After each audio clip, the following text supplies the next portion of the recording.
드리겠습니다. 바울이 더베와 루스드라에도 이르매 거기 디모데라 하는 제자가 있으니 그 어머니는 믿는 유대 여자요 아버지는 헬라인이라. 디모데는 루스드라와 이고니온에 있는 형제들에게 칭찬받는 자니 바울이 그를 데리고 떠나고자 할새 그 지역에 있는 유대인으로 말미암아 그를 데려다가 할례를 행하니 이는 그 사람들이 그의 아버지는 헬라인인 줄 알미러라. 아멘. 오늘 1절 중반절에 나와 있는 그 어머니는 이라는 말씀으로 함께 은혜를 나누길 원합니다.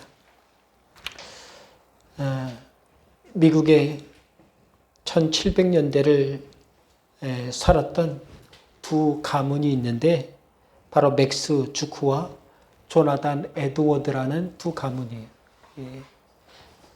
맥스 주크는 1720년에 태어난 네덜란드계 미국인으로 그는 낙천적이었어요. 재치가 있으면서 실용적인 기술을 가진 사람이었어요. 그가 말할 때면 얼마나 재밌었던지 많은 사람들이 즐거워했다고 합니다. 낚시와 사냥을 즐겨 좋아했다는 것이죠. 맥스 주크는 자유분방하게 살았기에 하루하루를 즐기며 사는 것이 그의 인생의 낙이었어요. 반면에 조나단 에드워드는 1703년에 미국에서 태어나 기독교인 가정에서 신앙과 교육을 중시하며 자랐습니다. 그래서 어려서부터 독실한 신앙을 가지게 되어서 10살 때에 이미 동네에 가까운 숲속에 움막을 만들어 놓고 모세와 같이 매일 2-3명의 친구들을 데리고 가서 함께 기도회를 하기도 했어요. 이렇게 자란 그는 18세기 미국에서 청교도 역사에서 위대한 영향력을 가진 위대한 조나단 에드워드가 된 것이죠. 어느 기자가 이 두 가문에 비슷한 시기에 살았던 이 두 가문에 대해서 신문의 사설로 쓴 내용이 있는데 이 가문이 지난 200년 동안 과연 어떤 사람들이 그 자손들이 나왔는가 하는 비교 분석을 한 그거에 관한 연구였어요. 조나단 에드워드는 그 후손이 약 1300명, 390명 정도 되는데 그 중에는 대학 총장이 13명, 대학 교수가 65명, 판사가 39명, 변호사가 100명, 의사가 56명, 목회자가 100명, 고위공직자가 80명, 또 하원의원이 3명, 상원의원 1명, 부통령이 1명이 나왔다 그래요. 근데 반면에 이 맥스 주크, 비슷한 가문에 비슷한 시기에 살았던 맥스 주크의 가문은 어떤가 했더니 그 후손이 절반도 안 돼요. 560명. 그 중에 거지가 300명. 범죄자가 150명 정도 나왔고요. 직업 교육을 받은 사람이 20명인데 그 중에 10명은 감옥에서 배웠어요. 기자는 이렇게 비슷한 시기에 살았던 이 두 가문이 왜 이렇게 차이를 가졌는가에 대해서 논하면서 뭐라고 썼냐 하면 그 가문의 대대로 이어지는 가문의 원칙이 있느냐 없느냐에 따라 그 가문의 흥망이 달려있다는 내용의 글을 그렇게 썼어요. 맥스 주크 가문은 원칙도 없는, 그죠?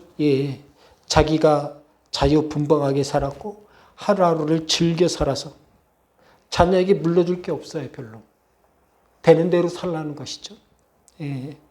반면에 에드워드 가문에는 200년이 지난 지금에서도 그 자손들에게 5가지 믿음의 원칙이 대를 이어서 지켜지고 있어요.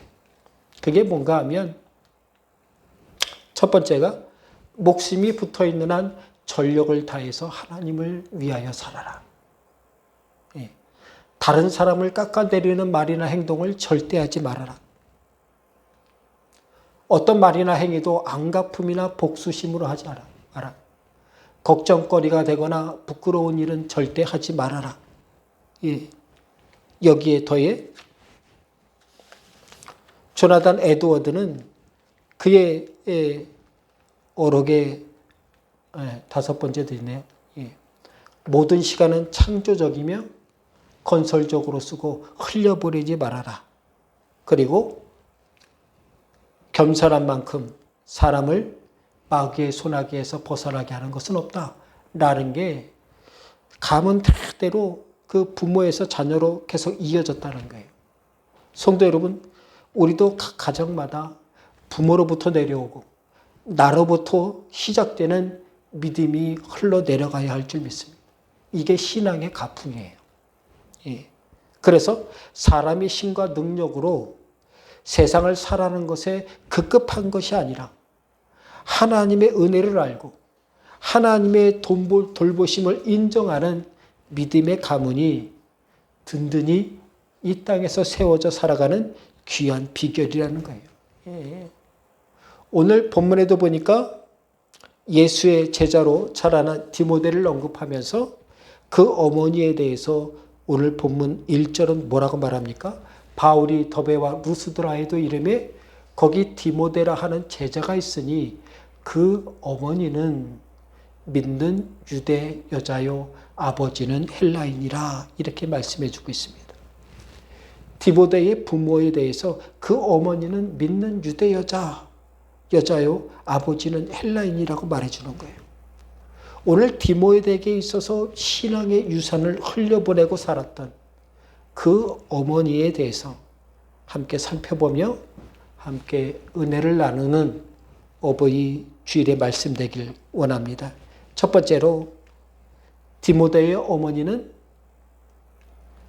믿는 유대 여자였다. 이렇게 말하고 있어요. 믿는 유대 여자였다. 여러분 오늘 본문은 디모데의 어머니를 믿는 유대 여자라고 소개하고 있습니다. 하지만 이 말씀은 그녀가 독실한 유대교인이었다는 것을 말하는 게 아니에요. 오히려 디모데의 어머니는 반대로 유대교 신앙이 독실하지 않았어요. 네.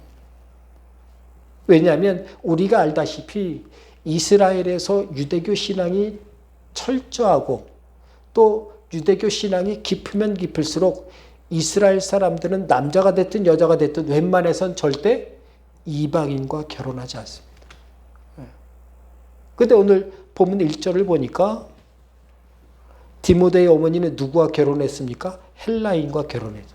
즉 이방인과 결혼할 정도로 그녀의 신앙은 유대교 신앙이 깊지 않았어요. 신앙이 깊지 않았어요. 근데 왜 오늘 본문은 디모데의 어머니를 믿는 유대 여자라고 소개하고 있는 것일까?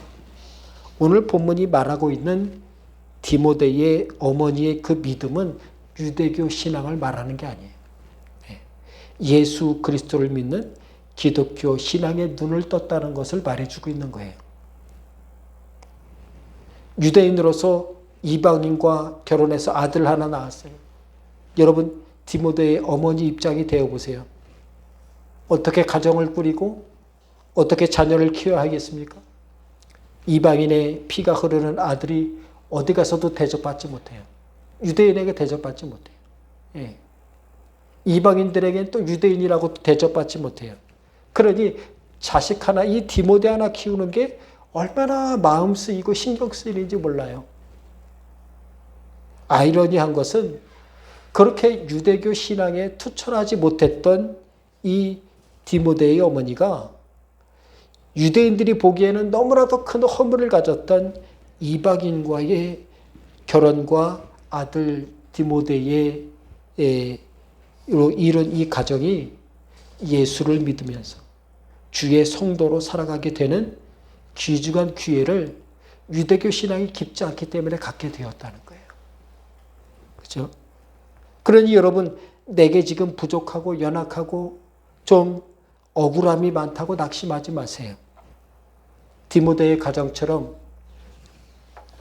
유대인에게 대접받지 못하고 이방인들에게 냉대받았던 그 가정에도 예수를 믿는 그 믿음이 시작됨을 통해서 각 사람에게 맞는 하나님의 은혜를 만나게 하시는 주의 은혜가 그들에게 임했기 때문에 그렇습니다. 이런 믿음의 상황에서 디모데 어머니의 마음은 앞서 나왔던 조나단 에드워드의 가문처럼 귀하게 못 키우더라도 주 안에서 어떻게 해요? 믿음으로 잘 키워야겠다는 믿음의 마음을 늘 가지고 살았을 것이 분명합니다. 1차 전도 여행 때 바울과 바나바로부터 복음을 듣고 예수를 믿은 이 디모데의 어머니와 그 가정은 예수를 영접하고 그 어머니가 맨 처음 뭐 했겠어요? 먼저 자신부터 예수의 신앙으로 살겠다는 열심이 있었어요. 중요한 것은 그 다음이죠. 그녀는 자신만 예수를 잘 믿고 은혜 충만히 사는 것을 바라지 않았어요. 자신과 자신의 자녀와 가정까지도 주님의 은혜로 든든히 세우고 살아야겠다는 믿음이 그녀에게 넘치도록 있었어요. 성도 여러분, 우리도 예수님을 나의 구주로 믿고 믿음의 사람으로 사는 사람들 아닙니까? 디모데의 어머니와 별반 다르지 않아요. 그러니 디모데 어머니가 가졌던 믿음의 간절함, 믿음의 열심을 우리도 가져야 할 줄 믿습니다. 디모데의 어머니는 자신이 이방인과 결혼해서 고향에서 멀리 떨어져 유대인이 많이 살지도 않는 이곳 루스드라에 어떻게 해요? 자리를 잡고 살아갈 정도로 이방 땅 한가운데 살았어요. 왜 그렇게 이방 땅에 살았을까? 유대인들이 모여 사는 곳에 살아도 되는데 왜 그렇겠습니까? 유대인들에게 냉대받는데 유대인하고 섞여 사는 게 부담스러워요. 나보다 잘된 사람들 보고 사는 게 별로 마음 편치 않아요. 때문에 그녀는 자신이 지금 살아가고 있는 모습 속에서 감사보다는 아쉬움이 많고 부족함이 많고 연약함을 더 잘 보고 더 잘 느끼고 살았던 그런 연약한 가정과 사람이었어요. 근데 바울로부터 복음을 듣고 예수를 믿고 주의 성도가 되어 살다 보니까 주님을 통해 부어지고 내려보내고 살 수 있는 귀중한 은혜가 너무나 크다는 것을 그는 알게 되었습니다. 여러분, 믿음으로 알게 된 것이 있습니까? 깨달아진 게 있습니까? 그것을 놓치지 말고 내 삶에 흘려보내야 돼. 내 가정에 물길을 대어 어떻게 해요? 가득 채워야 돼. 물길만 대기만 하면 어떻게 해요? 그 밭과 논에는 물이 차는 거예요. 우리는 다만 주님의 은혜의 물길을 대기만 하면 되는 거예요. 사람은 자신의 마음과 삶과 가정에 물대고 사는 대로, 채우고 사는 대로 흘려보내고 나눠주고 살게 된다는 사실을 우리는 기억해야 합니다. 사랑하는 성도 여러분, 우리가 가지고 있는 믿음은 결코 가볍지 않아요. 아무리 슬렁슬렁 예수를 믿는다고 하더라도 내게 있는 믿음은 결코 부족하지 않아요. 예수님을 나의 구주로 믿고 성도로 살아간다는 것은 하늘의 천군 천사도 부러워할 만한 일임을 여러분 잊지 마시기 바랍니다. 우리가 그렇게 날마다 찬송하잖아요. 찬송가 508장 1절에 이렇게 써 있습니다. 우리가 지금은 나그네 되어도 화려한 천국에 머지않아 가리니 이 세상에 있을 때 주 예수 위하여 끝까지 힘써 일하세. 주에게 부탁하신 일 천사도 흠모하겠네. 화목해 하라신 구주의 말씀을 온 세상 널리 전하세. 우리가 늘 그렇게 찬양하고 고백하고 있는 거예요. 천사도 진짜 흠모하는 거예요. 그러니 여러분, 오늘들은 하나님의 말씀과 은혜를 내 삶에 늘 흘려보내고 채우고 사시기 바랍니다. 그래서 언제든지 가정 속에서 기도로 흘려보내고 감사로 흘려보내고 살아가는 것이 우리 일상이 되는 우리 성도들이 다 되시기를 주님의 이름으로 간절히 바랍니다. 두 번째로 내가 책임지고 사는 것보다 주님께 맡기고 기도할 것이 가득한 성도 되시기 바라요. 많은 성도들이 오해하는 게 내가 기도를 많이 하면 내게 어떻게 해요? 어렵고 힘든 줄 알아요. 기도 많이 하면 할수록 내게 어려움이 많은 줄 알아요. 아니에요. 기도 많이 하는 사람은 어떻게 해요? 그만큼 주님께 맡기고 사는 게 많은 거예요. 우리가 기도에 집중하고 주목하고 살아야 될 이유가 바로 여기 있는 것이죠. 여러분, 내 가장 가까이에 사는 가족 안에서, 가족 간에, 또 교회 안에서 기도의 왕래가 가득한 우리 가정과 성도 되길 간절히 바랍니다. 성도는 기도의 왕래가 가득해야 돼요. 그것이 하나님의 은혜로 사는 통로가 되고 하나님의 은혜를 찾아 사는 지름길이 되는 거예요. 오늘 본문에 나오는 디모데의 가족에 대해서 사도 바울은 디모데후서 1장 5절에서 더 자세히 이렇게 말씀해 주고 있습니다. 이는 내 속에 거짓이 없는 믿음이 있음을 생각함이라. 이 믿음은 먼저 내 외조모 로이스와 내 어머니 유니게 속에 있더니 내 속에도 있는 줄을 확신하노라. 디모데의 부모님의 이름이 나와요. 그죠? 여러분, 사도 바울은 디모데의 신앙이, 믿음과 신앙이 어디에서 나왔다고 말씀하고 있습니까? 첫 번째로 그의 어머니 유니게로부터 나왔다, 이렇게 말씀해 주고 있어요. 어머니에게서뿐만 아니라 두 번째로는 외할머니인 로이스 속에서도 흘러내려왔다는 거예요. 그렇게 믿음이 흘러내려와서 디모데에 이르러서는 믿음이 꽃피고 은혜의 열매를 거두고 사는 귀한 가정이 되었다고 사도 바울은 지금 말해주고 있는 것입니다. 성도 여러분, 한 사람이 믿음으로 사는 것, 한 사람이 기도하고 사는 것이 그래서 중요해요. 기도는 반드시 어떻게 해요? 아래로 흘러갑니다. 때론 자녀를 통해서 부모가 예수를 믿고 구원받는 경우도 있어요. 샘솟는 은혜 아닙니까? 가정이 하나가 되어서 합심하여 기도하고 믿음으로 살아낼 때에 그곳엔 반드시 하나님의 역사가 임하게 됩니다. 오늘 본문을 보시기 바랍니다. 디모데의 어머니가 믿음을 가정에 흘려보내고 살았어요. 디모데의 할머니가 가정과 가문의 기도를 채우고 살았어요. 그렇게 믿음과 기도를 흘려보내고 살았더니 디모데에 이르러서 은혜의 저수지가 될 만큼 커졌어요. 하나님의 역사가 샘물처럼 솟아나 버렸어요.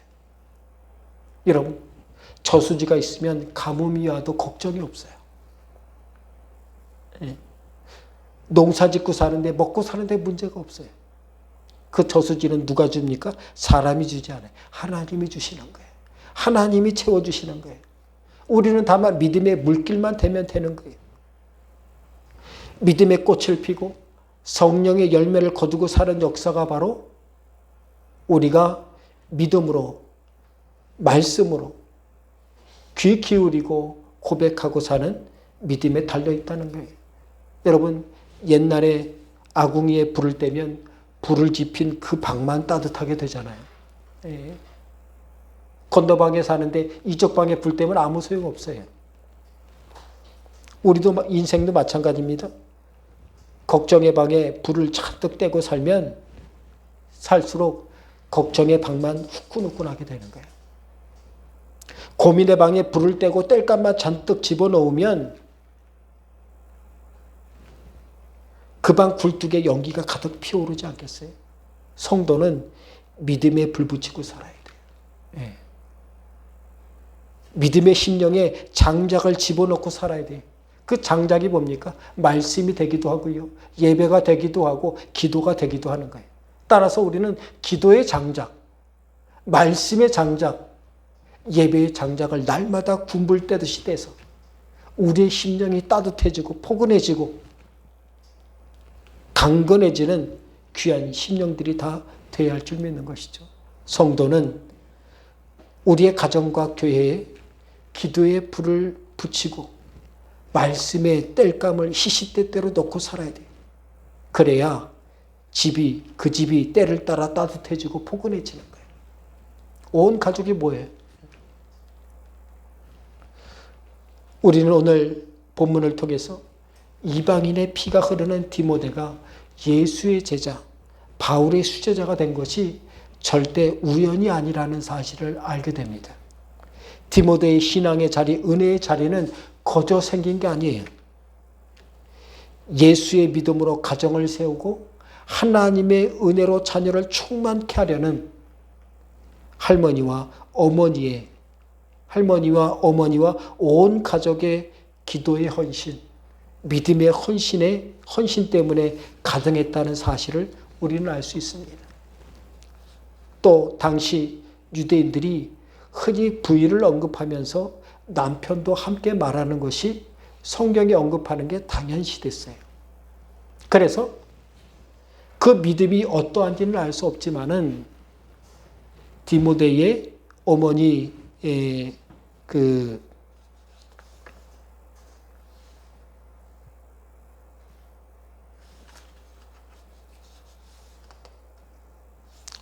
디모데의 어머니 유니게죠. 예. 유니게의 남편도 헬라이지만 나왔어요. 근데 그 할머니 이름을 언급하면서 그 남편에 대한 얘기가 없어요. 예. 댁에 돌아가셔도 그 남편을 언급하는 데 비해 로이스를 언급하면서 그 할머니 남편에 대해서 말하지 않고 있다는 것은 이 할머니 로이스가 일찍이 가부가 됐기 때문에 그런 거예요. 일찍이 가부가 돼서 그 딸 유니게를 어떻게 해요? 혼자 키우신 거예요. 그래서 남편 이름이 안 나오는 거예요. 그러니 여러분, 이 가문은 어떻게 해요? 그 할머니네부터 손자이리까지 지금 복된 가정이 아니에요. 연약함이 많은 가정이에요. 디모데는 당시대에 많은 사람들이 누리고 살았던 좋은 가문의 환경이 결코 있지 않았어요. 그런데 오늘 디모데는 어떤 믿음의 사람으로 소개되고 있습니까? 주의 은혜를 강문처럼 흘러버리고 보내고 사는 예수의 제자가 되어 살아가는 사람이 되었다고 말해주고 있어요. 사랑하는 성도 여러분, 신앙을 가진 할머니 로이스가 손자인 디모데를 위해 얼마나 열심히 기도하며 살았겠습니까? 그 어머니인 유니게가 아들 디모데에게 얼마나 열심히 주의 은혜를 흘려보내고 살도록 애쓰며 살았겠습니까? 특별히 가정의 달에 어버이 주일을 지나며 우리 선한교회와 성도들의 가정에 기도가 흘러 넘치길 바랍니다. 기도하는 가정에 결코 하나님의 은혜가 흘러납니다. 하나님께 기도할 때에 하나님의 은혜의 충만함을 사모하게 되는 거예요. 우리가 매년 11월 1일부터 21일까지 다니엘 특별 기도회를 하지 않습니까? 재작년부터 우리가 하기 시작했는데 우리가 1년에 한 번 21일 동안 다니엘이 예루살렘을 향해 기도했던 것처럼 우리도 어떻게 기도에 힘을 내고자 하는 거예요. 그러나 11월 달만 우리에게 기도의 달이냐? 아니에요. 기도는 1년 12달 우리가 날마다 기도할 제목이 있고 기도할 소망을 가지고 기도할 때에 바로 그 날을 통해서 하나님께서 은혜를 흘려보내 주신다는 사실을 여러분 기억하시기 바랍니다. 하나님의 놀라운 역사가, 은혜 충만한 역사가 우리 안에 있는 거예요. 분당 우리들 교회 이찬수 목사님이 제가 좋아하기도 하는데 그분이 교회가 커요. 한 2-3만 명 교회 되시잖아요. 예. 근데 그 아버지가 전에도 한번 말씀드렸습니다마는 개척교회를 하시다가 금식하다가 40일 금식하다가 돌아가 버렸어요. 예. 어머니가 홀로 자기를 키웠어요. 어머니가 그래서 어떻게 해요? 우리 자식만큼은 목사가 되지 않았으면 좋겠다. 근데 목사가 된 거예요. 근데 그 죽음을 불사하고 하나님 앞에 기도에 맡겼던 그 이찬수 목사님의 아버님을 통해서 자신이 얼마나 복을 받고 있는지를 모르겠다라고 그분이 늘 말해요. 간증처럼 말해요. 내가 목회를 잘하고 은혜 가운데 사는 것은 내 덕이 아니다. 아버지가 생명 바쳐 흘리신 기도의 은혜가 내게 흘러 넘치는 것이다. 그러면서 이번에 그 교회가 20개로 쪼개집니다. 그 부교육자와 일부 교육자를 해서 20교회로 쪼개서 어떻게 해요? 밖으로 내보내는 거예요. 대단하시잖아요. 그 마음이 은혜를 흘려보내는, 믿음의 사람들을 통해 믿음으로 흘려보내는 그 믿음이 얼마나 은혜가 충만한지 몰라요. 막 들어도 은혜가 돼요. 여러분, 우리가 기도할 때에 절절하며 기도하면 좋죠. 절절하지 않아도 기도하시기 바랍니다. 지나가면서라도 기도하세요. 기도는 어떻게 하든지 간에 기도하는 것을 하나님께서는 우리를 봐주세요. 어떻게 기도하느냐가 중요하지 않아요. 야곱의 첩이었던 누군가 이름이 첩이 사라에게 쫓겨서 도망갔잖아요. 도망가서 그가 벌판에서 뭐라고 합니까? 이제 내가 죽겠구나. 아이고 내가 죽겠구나 라고 했는데 믿음이 없는 그 종의 한탄을 하나님께서 들으시고 내가 너를 살리리라. 너를 괴롭게 하고 연약하게 하는 주인 사라에게 돌아가 살아라. 내가 너를 축복하리라. 그러고 보내시는 거예요. 믿음이 없어도 허공에 한탄을 해도 하나님께서 그것을 기도로 받아주신다는 거예요. 이 가정의 달을 지나며 또 어버이주일을 지나며 우리 선한교회 성도들은 기도에 춤추며 기도에 물기를 대고 하나님의 은혜를 내 삶과 가정에 날마다 물길대면서 샘솟듯이 주의 은혜를 품고 살아가는 성도 되시길 간절히 바랍니다. 그래서 하나님의 은혜를 사모하는 가풍이 세워지고 그것이 자녀들을 통해서 뿌리 깊이 흘러내려가서 하나님의 은혜를 조나단 에드워드의 가문과 같이 하나님의 은혜를 온 세상에 간증하며 살아가는 우리 소란계 모든 성도 되시기를 주님의 이름으로 간절히 바랍니다. 아멘. 기도하겠습니다. 하나님 감사합니다. 우리를 통해 하나님의 귀중한 은혜를 더하시고 더하신 아버지 하나님, 믿음이 없이 연약해서 널 넘어지기 쉬운 우리들 믿음을 주셔서 아버지 믿는 사람이 된 것만으로도 하나님 우리에게 복이요 은혜의 지름길임을 우리가 깨닫습니다. 오직 모든 것을 주님께 맡겨 기도하는 것을 즐겨하고 아버지 기도에 흘려보내는 귀한 믿음의 기도를 통해서 응답케 하시고 거두어 살게 하신 하나님의 귀한 은혜를 맛보고 살게 하여 주옵소서. 예수님의 이름으로 간절히 기도하옵나이다. 아멘.